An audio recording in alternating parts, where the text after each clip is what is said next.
नमस्कार, मैं अजय साहू और आप देखना शुरू कर चुके हैं शोरगुल टाइम्स। अभी हम हैं पूर्व मंत्री और पूर्व विधानसभा अध्यक्ष प्रेम प्रकाश पांडे जी के पास।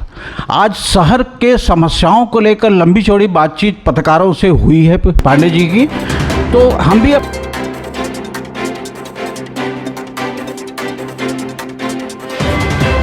के लिए पांडे जी से बात करना चाह रहे हैं कि शहर में किस तरह की समस्याओं से लोगों को जूझना पड़ रहा है।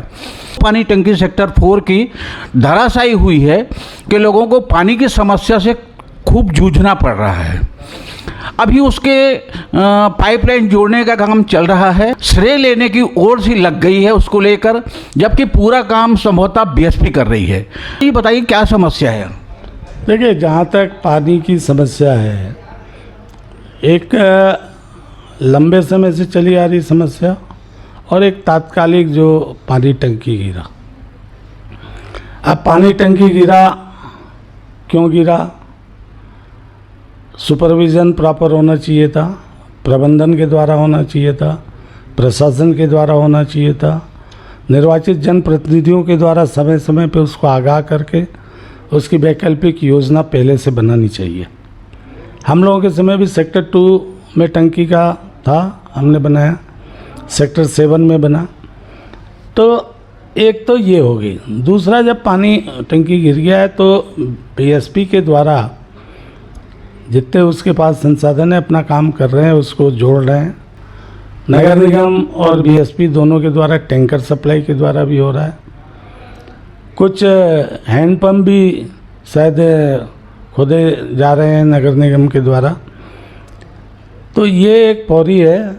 लेकिन वहाँ जो एक चीज़ आ रही है कि जो टैंकरों की जब सप्लाई हो रही है तो वहाँ पे राजनीति हो रही है। मैं गया था 3 दिन वहाँ, लगातार मैं घूमा लोगों से, तो लोगों ने कहा कि भाई आधार कार्ड मांग के दे रहे हैं, फिर जार में विधायक जी अपना फ़ोटो लगवा के दे रहे हैं।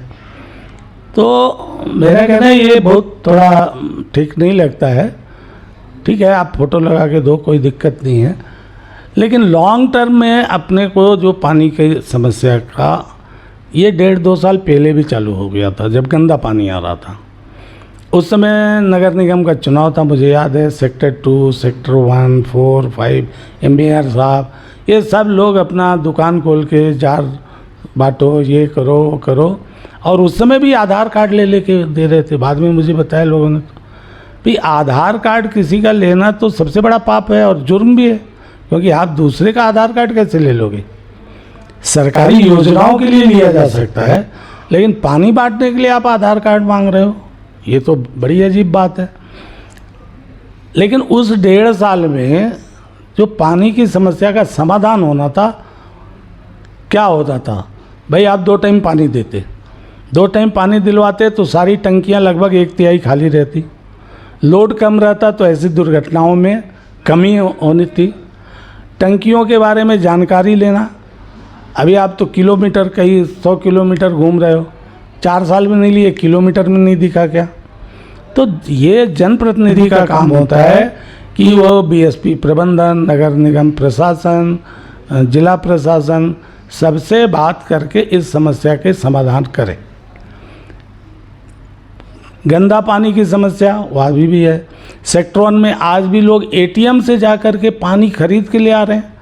लोग घरों में, सेक्टर 2 में गया था, सेक्टर 1 में एक परिचित हैं उनके यहाँ, तो उनकी पत्नी बोले कि भैया हम तो आज भी जार खरीद के 25 रुपया की 30 जो है 40 रुपया जो भी है अपना खरीद के पी रहे।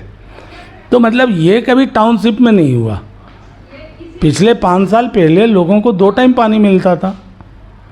तो ये विधायक जी लगातार एक तो टाउनशिप के लोग, भिलाई के लोगों को गुमराह करते हैं, झूठ बोलते हैं।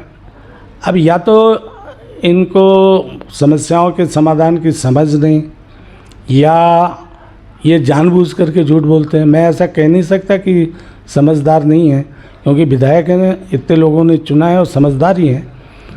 इसलिए मेरा आरोप है कि ये जानबूझ करके लोगों को गुमराह करते हैं, झूठ बोलते हैं। 3, 4, 5 घटनाएं पहले हमने देखा 2019 आते ही हम लोगों ने इंग्लिश मीडियम स्कूल खोला था CBSE सिस्टम पे, या बोले स्वामी आत्मानंद स्कूल हमने खोला। अरे 2018 में उसका सब कुछ हो गया, क्लासेस चालू हो गई सेक्टर 6 और कुर्सी पार में। आप अब बोल रहे हो, ठीक है, आपने नामकरण कर दिया, आपने वहाँ हुडको में इंडोर स्टेडियम बना रहे थे, उसको लेके चले गए कुर्सी पार, फिर से उसका शिलान्यास कराए। अब हुडको में तारामंडल जो 18 करोड़ का आ रहा था उसको हटा दिए। अभी पता चला है कि कोई 2 करोड़ का नेहरू नगर में एक टेंट लगा करके एक तारामंडल बना रहे हैं। वो तो साइंस एंड टेक्नोलॉजी डिपार्टमेंट जो है काले पर्दे के साथ जो है बच्चों को मूवेबल दिखाती रहती है, एक उनकी बस चलती रहती है विभिन्न स्कूलों कॉलेज में, उसको तारामंडल बोल रहे हैं। हुडको का जो तारामंडल बन रहा था वो प्रदेश में इकलौता बन था, उसकी लागत 18 करोड़ रुपये थी। उसको लखनऊ, कलकत्ता, आपके बॉम्बे, यहाँ हमारी टीमें जा करके, और उससे जो बेहतर था लंदन, ग्लासगो, वहाँ की डिज़ाइनिंग बुला करके उस लेवल का वो तारामंडल प्रस्तावित था, लेकिन वो नहीं हुआ काम। आप देखो मुख्यमंत्री से उन्होंने सेक्टर 1 गार्डन का उद्घाटन कराया जो भाजपा शासन बना था, सेक्टर 2 का फुटबॉल बास्केटबॉल ग्राउंड कराया जो भाजपा शासन काल में बना था, बापू नगर तालाब और गार्डन कराया भाजपा शासन में बना था, गौतम नगर की टंकी कराई भाजपा शासन काल में, फ्लाईओवर कराया भाजपा शासन काल में, अंडरब्रिज कराया भाजपा शासन काल में। ये सिर्फ शिफ्ट करते गए, ये यहाँ का काम वहाँ शिफ्ट कर दिए। अभी मैं सुन रहा था बोले सिविक सेंटर वालों को पार्किंग की व्यवस्था मिल रही है। अरे पार्किंग तो जब यहाँ के MD मिस्टर M रवि थे 2018 के पहले 17 में ही वो शुरू हो गया था काम उसका। वहाँ बड़ा टॉयलेट भी BSP ने बनाया। हो सकता है अभी आप कुछ उसमें पैसा दिए हों, विधायक निधि दिए हैं नहीं दिए मुझे नहीं मालूम, लेकिन वो जो बोल रहे हैं तो आप कम से कम एक आपकी कल्पना का कोई प्राइमरी स्कूल आपने खोला हो, कोई हाई स्कूल खोला हो, कोई कॉलेज खोला हो, कोई एक गार्डन बनाया हो, कोई एक नया तालाब बनाया हो, इस सौंदर्यीकरण नहीं की, लाइटिंग लगा दिए। अब लाइटिंग लगा दिए तो वो तो चाइनीज़ लाइट आधे जल रहे हैं आधे नहीं जल रहे, तो ये नहीं है। अर्जुन रात बोले अर्जुन रात बना हुआ था उसका रंग रोगन हुआ, हम मुख्यमंत्री से उस रंग रोगन वाले का ये करा रहे हैं। सुपेला में वो पहले से शहीदों का वो एक तो बना हुआ था चौराहे पे, उसका रंग रोगन वो मुख्यमंत्री उद्घाटन कर रहे हैं। अब मुख्यमंत्री जी को भी नहीं मालूम क्या है कि वो देखते भी नहीं है कि कौन सा काम है और कौन सा नहीं है उनके लिए। लेकिन मुख्यमंत्री जी भी वैसे हैं।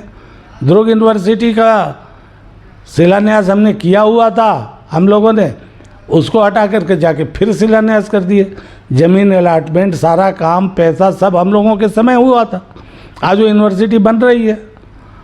ऐसे ही दुर्ग में जो मॉडल कॉलेज हम लोगों ने उस समय 5 मॉडल कॉलेज खोला था, राजनांदगांव, दुर्ग, रायपुर, कांकेर और जगदलपुर में। अभी बोर्ड में पता चल रहा कि उसको English medium Swami Atmanand college खोल के चालू किया, उसका भी उद्घाटन करने वाले। और बजे के बाद हम लोगों के शिलान्यास के पत्थर भी हटा देते हैं। ऐसे ही आप देखो वहाँ जहाँ अंडा चौक था और जो पहले उसको गार्डन बना, मतलब खेल का मैदान बन गया, श्री राम चौक नामकरण हो गया, श्री राम अब गए एक तो चौक बना के उसका उद्घाटन। तो जो काम हम लोगों ने किया है सिर्फ 5 सालों में उसी काम को ये कर रहे हैं। हाँ 2 काम कर रहे थे, एक सेक्टर 7 में बैडमिंटन कोर्ट बना रहे थे जो इनके कहने अनुसार कि बिजली की चमक से इतनी मजबूत थी कि गिर गई, अभी तक उसका जांच नहीं हुआ। दूसरा बिना NOC के हुडको का वो बना रहे हैं खेल मैदान, कुछ स्टेडियम, और लोगों को बोलते हैं कि BSP प्रबंधन से काम हम लोग रुकवा देते हैं। BSP प्रबंधन से तो इनका इतना साठगांठ है कि लोगों को नोटिस दिलवाते हैं और उसके बाद जब नोटिस वाले उनके पास पहुंचते हैं तो नोटिस विड्रॉ हो जाती है। अब ये जो खेल है, अब देखो फिर चुनाव आ गया तो कैसा खेल हो रहा है। आज मैंने देखा कलेक्टर कमिश्नर बोल रहे हैं कि सारे गायों के ऊपर और जानवरों पर क्या टैग लगेगा, पशुपालकों पर फाइन लगेगा, जो लोग गोठान में नहीं रख रहे हैं, जो लोग गोकुल धाम नहीं गए हैं, वो इसलिए कि इधर से फाइन लगाएंगे, वो लोग विधायक जी के पास जाएंगे, वो कलेक्टर कमिश्नर को फ़ोन करेंगे, वो छूट जाएंगे। तो ये जो राजनीति है वोट की, कि इस तरीके से घुमा के पहले क्रिएट द प्रॉब्लम, फिर सॉल्व करने का प्रयास करते दिखना, जार बांटते हुए दिखना, तो ये ठीक है।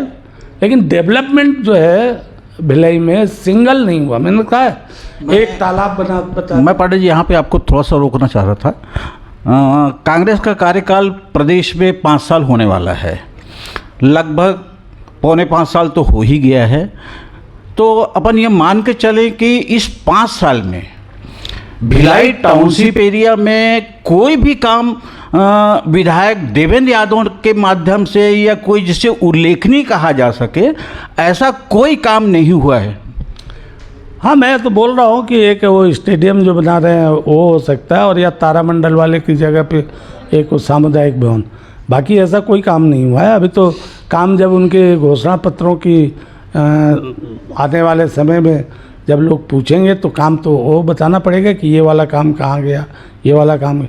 हाँ, डोम और पेवर ब्लॉक जो है ज़रूर कुछ बने हैं, और वो डोम सेट जो है पहले भी बने थे। सेक्टर 2 में बने, मेयर का सेक्टर 5 में वहाँ बना था, सेक्टर 1 में बना था ये महिलाओं ने। तो ये डोम सेट और इसको अगर काम मानते हैं, पेवर ब्लॉक बिछा देना। पेवर ब्लॉक गलियों में पहले हम लोगों ने बिछाया था सेक्टर 5 में, जहाँ ये स्लम जो है उधर सेक्टर 4 में। और हमारा जो एक प्रोजेक्ट था कि पूरे टाउनशिप का बैकलेन साफ हो, और उसके लिए 8 करोड़ रुपया हमने रखा था कि पीछे जो है चाहे उस जो पत्थर लगते हैं वो लगा दिया जाए, ताकि भिलाई के लोग जो पहले हम देखते थे कि माताएं बहनें पीछे का दरवाज़ा खोल करके सिकड़ी रख के एक दूसरे से बात करती थी, आज जितनी गंदगी हो रही है, डायरिया फैल रहा है, आपके डेंगू फैल रहे हैं, उसमें बहुत बड़ा कारण वो है। दूसरा, पूरे सेक्टर एरिया में पाइपलाइन का रिप्लेसमेंट होना, क्योंकि ये बहुत पुराना है। और हमने आखिरी में शुरू भी कराया था सेक्टर 6 के जो डी मार्केट के पास जो स्लम्स है, जो चर्च के बाजू वाले टेबलर सेट में, वहाँ की सड़कों में हुआ भी, वहाँ बहुत बीमारियाँ हो रही थी, तो पहले प्राथमिक तौर पे वहाँ लिया। सेक्टर 4 के 2 सड़क। लेकिन ये जो काम, मतलब ये काम होते हैं। सेक्टर 6 का जो नाला है, सेक्टर 2 के लोग जो रहते हैं, वो पानी जब आता है तो उनके घरों में चल जाता है। तो सेक्टर 2 से सेक्टर 6 तक के नाले का चैनलाइज करने का 12 करोड़ रुपया आया था, वो चला गया। बहुत से ऐसे काम हैं, उन कामों पे तो हम लोग आएंगे। लेकिन ऐसा कोई काम, मैं तो बोल रहा हूँ, एक गार्डन, एक स्कूल, एक कॉलेज खुला है, 4 करोड़ 67 लाख रुपया रखा है, और ये कॉलेज की बिल्डिंग नहीं बनवा पा रहे। अच्छा, बोले बीएसपी, इनको बीएसपी से इनके कैसे संबंध है? परसों तो उद्घाटन में क्या भूमि पूजन में बैठने वाले, इसमें भी गुमराह कर रहे हैं कि ये जो 436 करोड़ है, ये भिलाई टाउनशिप के लोगों की समस्या के समाधान के लिए योजना है। ये लोगों की समस्या का समाधान नहीं। भिलाई इस्पात संयंत्र अपने प्लांट के अंदर एक स्टैंड बाई रहे ऐसा प्रोजेक्ट रखती थी कि जब खरखरा और गंगरेल से पानी नहरों से बाधित हो तो हम एक स्टैंड बाई में रखें कि 2-4-10 दिन के लिए आपको शिवनाथ से भी पानी मिल जाए। जैसे आपके यहाँ बिजली गोल होता है तो इन्वर्टर आप लगा लेते हो, तो इन्वर्टर बिजली की जगह थोड़ी वो ले लेगा। तो ये जो चीज़ें लोगों को गुमराह करना, मैंने जैसे पहले बताया रजिस्ट्री के मामले में हो, बिजली के मामले में, तो ये लगातार ऐसे ही झूठ बोलते जा रहे। तो इस बारे में हमारा काम है कि जब देखते हैं कि तो आगाह करना। डेंगू का आप देखो पूरे शहर में डेंगू है, तो मैं एक सेक्टर में गया था, सोलमनगर परिचित, तो पता चला उसकी पत्नी की डेंगू की मौत डेंगू से हुई। और वो जब हमने प्रशासन और मेडिकल इसमें देखा तो उसके मौत का कहीं उल्लेख ही नहीं है। तो ऐसे तो कई होंगे। और हमने उस समय भी कहा था विधायक जी, प्रशासन आप लोग, आप तो सिर्फ टेस्टिंग फ्री करा दो और कुछ इलाज फ्री करा दो, लोग अपना खुद जा कर के टेस्ट करा लेंगे। क्योंकि जब ये बढ़ता है तब जा कर के रोकने में बहुत तकलीफ होती है। और तब आप फ्री करोगे, आपको राज्य शासन का, उस समय हम लोगों ने किया, बहुत करोड़ों रुपया खर्च हुए। अभी तो कुछ पैसों में इनका काम चल जाएगा। लेकिन अब नहीं, वैसा नहीं है, सोचने का वो तरीका नहीं है, जो भी है उनका। पिछले 4.5 साल तक भिलाई के विधायक देवेंद्र यादव की सक्रियता जो रही है, उससे कहीं ज़्यादा अभी ये पिछले 1 महीने में शहर में सक्रियता उनकी दिखने लगी है। चाहे वो तिरंगा यात्रा निकाले हों या प्रगति यात्रा निकाले हों, इसको आप किस रूप में देखते हैं? ये क्या चुनावी यात्रा थी इनकी? देखो, वो तो ठीक है, 4.5 साल वो गए नहीं गए ये जनता देखेगी। लेकिन अभी जो घूम रहे हैं, ये तो सबको लग रहा है कि चुनाव आ गए तो घूम रहे हैं। प्रगति क्या है, जो भिलाई की दुर्गति हुई है उसको देखने निकले हैं, लोग तो यही बोल रहे हैं। क्योंकि भिलाई में तो लॉ एंड ऑर्डर देखो आप, जो जितने ओपन लैंड हैं, गार्डन्स हैं, जो खेल के मैदान हैं, वहाँ शाम होते क्या हो जाता है, सब लोग जो है उसको ओपन बार बना चुके हैं। थानों में शिकायत करो, कोई सुनने वाला नहीं है।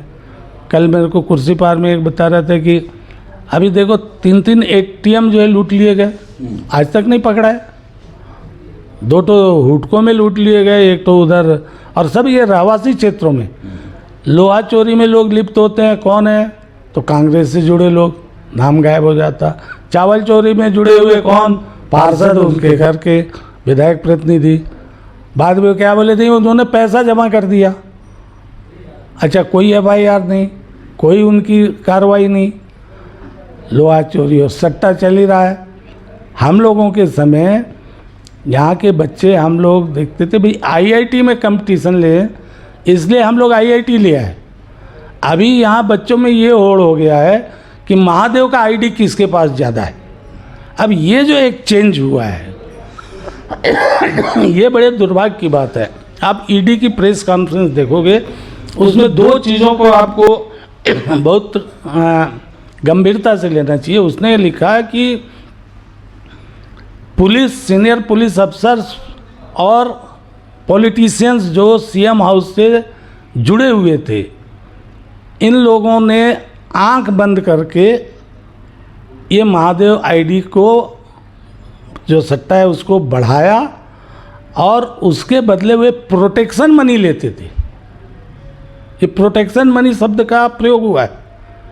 पहले हम लोग पिक्चरों में देखते थे, बम्बई में, इधर में, ये दादा जो है एरिया का प्रोटेक्शन मनी लेता है, तो वो प्रोटेक्शन मनी लेते हैं। और दूसरा उसने कहा कि भिलाई के द ह्यूज अमाउंट ऑफ, जो बोले कि भिलाई के बहुत सारे नौजवानों को दुबई ला जा के ट्रेनिंग दे के फिर ला के छोड़ा जाता है, और वो सब जगह ये धंधे का विस्तार कर रहे हैं। अब हम लोग तो लाइवलीहुड कॉलेज खुला है स्किल डेवलपमेंट के लिए, प्रदेश में हर जगह खोले, और इन लोग सट्टे का स्किल दे रहे हैं। तो ये जो चीज़ें हुई है, ये भिलाई के लिए बहुत ही अनफॉर्चुनेट है, मैं समझता हूँ। भिलाई का वातावरण हर दृष्टि से, जो शरीफ लोग हैं उन लोग, ये सेक्टर 9 में इधर पीछे में चल जाओ जहाँ अधिकारी रहते हैं, शाम को आ जाओ, वहाँ देख लो, कोई भी जगह पे आप देखो। वो जयंती स्टेडियम के बाजू वाले को तो उसको तो लोग टुमारो लैंड बोलते हैं कि आज जाओ और कल आओ। तो ये स्थितियाँ हैं।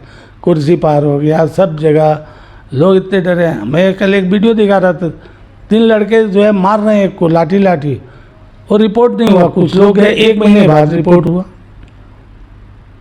मंदिरों में मूर्तियां यहाँ तोड़ दी गई, ये कभी भिलाई में नहीं हुआ। चोरी तक हम लोग सुने थे। ये मंदिरों को नोटिस दे रहे, पीपल पेड़ को नोटिस देने वाला पहला नगर निगम प्रशासन होगा। हुडको के पीपल पेड़ को नोटिस चिपका दिए, JCB लेके तोड़ने चले गए, वहाँ लोग विरोध किए, जब खूब विरोध हुआ तब बाद में हुआ। तो तो ये सारे दृष्टि से अगर देखें तो मुझको नहीं लगता कि कोई उल्लेखनीय कार्य हुआ है। और कार्यों के संबंध में बाद में और हम लोग जब उनका जो कहा था वो कितना किया, लेकिन हमारी दृष्टि से एक कार्य अगर वो स्टेडियम बन जाता है तो वो भर उनकी कल्पना है। हुडको वाला जो भी खेल का मैदान है, स्टेडियम है, बाकी तो कहीं नहीं है। बाकी सब जगह छोटा छोटा वो 10-10 लाख का बैडमिंटन कोर्ट बना दिया, वो 4-5 लाख में बनता है, लोग बोलते हैं। अब एक तो 4 दीवारी खींच दिए और एक तो नीचे क्या वो डाल दिए, बैट ओपन है और उसका 10 लाख का बिल। सारे पार्षदों को बोल रहे हैं कि भाई तुम लोग अपनी पार्षद निधि दे दो और हम उसमें मिला करके 10 लाख का तुम्हारे यहाँ कर देंगे। जो पार्षद नहीं दे रहे हैं उनकी पार्षद निधि रिलीज करने में देर कर रहे हैं। ये सब है। अभी पूरे छत्तीसगढ़ में ईडी को लेकर बड़ा दहशत बना हुआ है, खास करके कांग्रेस के नेताओं में और जिला के जो बड़े अधिकारी हैं उन लोगों में। इसमें देवेंद्र यादव को भी ईडी ने आरोपी बनाया है कोल घोटाला मामलों में। तो कहीं न कहीं सरकार पूरे 5 साल तक खाली घोटाले ही करते रही है। देखिए, ईडी के अगर कोल घोटाले का आप देखोगे जो लोग आरोप लगाते हैं कि सेंट्रल एजेंसी करिए, सेंट्रल एजेंसी क्या करती। यही मुख्यमंत्री जब थे, प्रदेश अध्यक्ष, विधायक थे, ये विधानसभा में जब भी कोई बात होती थी बोलते थे सीबीआई से जांच कराओ, इनकम टैक्स से जांच कराओ। और जैसी ही सरकार बनी इन्होंने सबसे पहले सीबीआई को प्रतिबंधित कर दिया। अब कोयले का घोटाला जो है वहाँ से चालू हुआ कि पहले ऑनलाइन जो है, जो लोग कोयला एसईसीएल से उठाते थे, जो भी उनको टेंडर मिलता होगा, तो उठाने के लिए क्या है, डिस्ट्रिक्ट माइनिंग अफसर के यहाँ से उनको एक डीओ मिलता है। वो डीओ ऐसा था कि व्यापारी जो भी वहाँ टेंडर लिया अपना ऑनलाइन भरता था और उसका डीओ जारी हो जाता था। 2020 में से ये खेल चालू हुआ, जब उस ऑनलाइन को बदल के ऑफलाइन कर दिए और ऑफलाइन करके फिर ये हो गया कि भाई लगभग जो 5-6 बड़े शहरों में जहाँ से कोयला लिफ्ट होता था वहाँ वो जो तिवारी थे वो अपने आदमी रखता था और उन कलेक्टरों को, माइनिंग अफसर को, जो भी संबंधित अधिकारी उसको जब बोलता था कि इसका पैसा मिल गया है तो उसको डीए जारी हो। अब उसी में करते करते इन लोगों ने कोई कोल वासरी खरीदा। कोल वासरी वाले जो था उसको पहले तंग किया, नहीं बेच रहा था तो उसको पर्यावरण विभाग, बिजली काट दी, जो कुछ किया और वो कर दिया। अब शिकायत उधर से किसी ने किया, वहाँ से होते हुए आईटी का रेड हुआ, आईटी के रेड में से फिर निकला, तो ये होते होते अब ये सारे उसमें कलेक्टर, मतलब छत्तीसगढ़ में पहली बार कलेक्टर, 2 कलेक्टर जेल में हैं आज, मतलब दोनों यंग कलेक्टर हैं और कई अभी के ऊपर मंडरा रहा है। सेक्रेटरी टू सीएम, मतलब OSD to CM, senior deputy collector, पूरे इसका रैकेट का मास्टरमाइंड। विधायकों के यहाँ भी विधायक लोगों ने स्वीकार किया है कि एक विधायक ने माना है कि हम यूपी ले गए थे चुनाव में और उसलिए पैसा लिए थे। एक पॉलिटिकल लीडर ने माना है कि भाई हम जो है पैसा इसलिए हमको मिलता था। वो भी ये तो डायरी 2022 का है, पहले वाला अगर मिला रहता तो मान लीजिए कितना निकलता। और इस पर मुख्यमंत्री जी कार्रवाई करने के बजाय, देखो आप कितनी निर्लजता है कि जब ईडी वाले आते तो घर पे ढोल नगारा, ईडी ऑफिस में जाके ढोल नगारा, भाई गाड़ियों में तोड़ फोड़। मतलब आप देखो, देश के प्रधानमंत्री जिसके बारे में बोल रहे हैं, ये राहुल गांधी, सोनिया गांधी बुलाए तो चलो। देश के प्रधानमंत्री जब मुख्यमंत्री थे गुजरात के, उनकी एसआईटी में कितनी बार जांच हुई, हो गए, जांच का उत्तर दे के आ गए, सब ठीक हो गया। और 22 साल वो कोर्ट से लड़े, 2022 में कि 21 में जो है 2022 में सुप्रीम कोर्ट से उस झूठ से उनको ये मिला। वहाँ के होम मिनिस्टर को फंसाया गया, अमित शाह जी को। ये वो चीज़ें उस समय कोई हल्ला नहीं किया, कोई पार्टी प्रदर्शन नहीं। और ये बार बार मुख्यमंत्री जी बोलते कि 540 करोड़ का घोटाला है, 150 करोड़ ही तो मिला। अरे भाई, चोर चोरी करता है, चोरी का माल कभी पूरा नहीं पकड़ा होता है। पूरा पकड़ा जाए, और पूरा पकड़ने के लिए अगर कोई थाना पुलिस लगे ना, तो एक ही चोर के पीछे पूरा 2500 साल थाना लगे रहना होगा। तो ये चीज़ें हैं। और कोयले का है, शराब का है, अभी तो महादेव आईडी आ गया नया, और डीएमएफ है, रेत घोटाला, सीमेंट के कितने रेट बढ़े, ये सब तो लोग जान रहे हैं। सीमेंट का कितना रेट बढ़ गया है।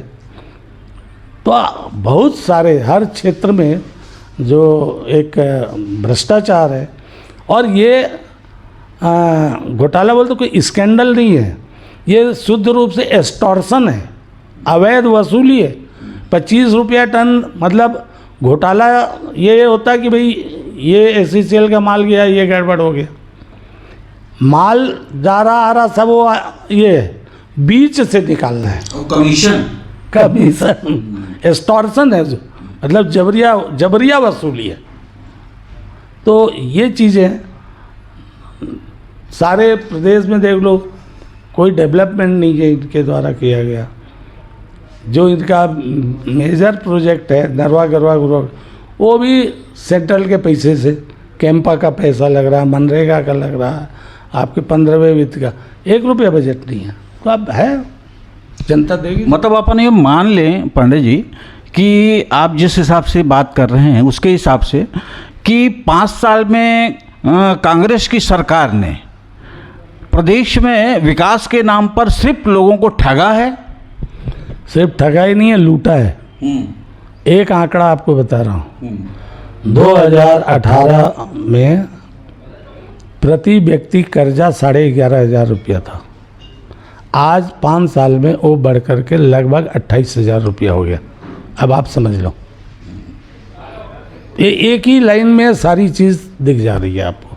मतलब पूरे प्रदेश की जनता को इन लोगों ने कर्जदार बना दिया है।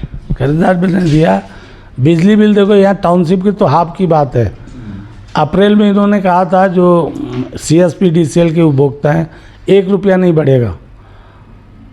मई का, अप्रैल का इन्होंने जून में ले लिया 5.5% बढ़ा के।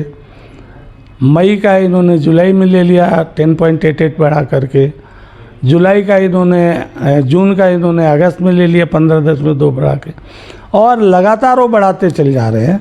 CSP DCL घाटे में है, 2528 करोड़ का उस घाटे को फॉरवर्ड कर दिया है। आने वाले समय में इंटरेस्ट सहित या तो जो सरकार होगी वो देगी या कंज्यूमर से वसूला जाएगा। तो कोई मैनेजमेंट नहीं। किसानों का फ्लैट रेट किसी ने लिख के नहीं दिया तो भी फ्लैट रेट लगा दे रहे हैं।